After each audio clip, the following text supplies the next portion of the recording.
बिस्मिल्लाहिर्रहमानिर्रहीम। अस्सलाम वालेकुम। वीवर हाज़िर हूँ एक न्यू वीडियो में, एक न्यू रेमेडी के साथ। वीवर आज की वीडियो में मैं जैतून का तेल और लेमन से सिर्फ 8 दिन में गुर्दे की पथरी से निजात पाने का मौजज़ाती नुस्खा बयान करूँगा।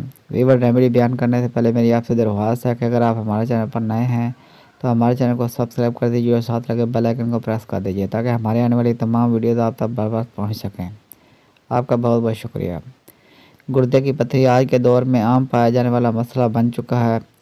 ये पथरी आमतौर पर कैल्शियम की कंकरों जैसी होती है जो गुर्दों के फेल में ख़राबी की वजह से इनमें जमा होती रहती है। पथरी तवील अरसे तक गुर्दे के किसी हिस्से में जमा रह सकती है, लेकिन जब ये अपनी जगह छोड़ती है तो बेहद तकलीफ़ का सबब बनती है। गुर्दे से खारिज होकर ये मसाने तक आती है और पेशाब की नाली के ज़रिए खारिज होती है। ये एक सुस्त और तवील अमल है जिसके दौरान मरीज़ को बेपनाह तकलीफ़ का सामना करना पड़ता है। अमूमन इसका इलाज ऑपरेशन ही बताया जाता है, लेकिन माहिरीन के मुताबिक कुछ कुदरती ग़िज़ाएँ भी इस मसले का हल के लिए तीर बहदफ नुस्खा हैं। वेबसाइट नेचुरल क्योर बॉक्स के मुताबिक गुर्दों की पथरी के ख़ात्मे के लिए एक ऐसा ही मुफीद नुस्खा लीमू का रस, जैतून का तेल और आब जूस से तैयार किया जा सकता है।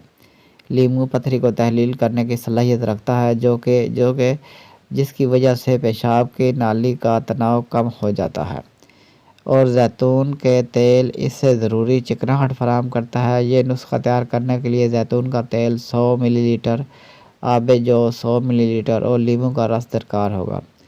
इन तीनों चीज़ों को बहुत अच्छी तरह मिक्स कर लें और रोज़ाना सुबह नहार मुँह तकरीबन 50 मिलीलीटर मकदार में इस्तेमाल करें।